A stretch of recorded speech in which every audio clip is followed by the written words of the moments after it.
So another update mga kabe sa to ang nagka-SBD nga mga isda mga kabe no. So pag yun mauli mga kabe no, ka third day na ninila mga kabe. So mulang mo siya okay ra, pero magpundo sila mga kabe, mapuwad yun sila mga kabe no. Sama na so murag isod na paon mga kabe ang SBD ni mga kabe no. So, sayang nga no? Sayang ato ang effort sa pag-groom sayop ta, sipyat ta mga kabi.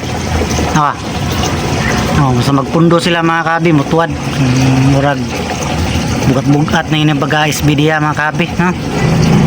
Sayang hindi na ta maka-breed kay lisod na kayo na sila i-breed basta na na-SBD mga kabi no? Sama na natuwad na yun siya mga kabi. Maglangoy okay ra, pero magpundo mutuwad na yun siya mga kabi.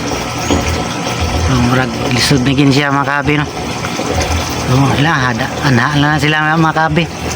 Mangitan lang taglaing material no, para ma-breed. So sayang na to ang pagpalitan ni mga kabi.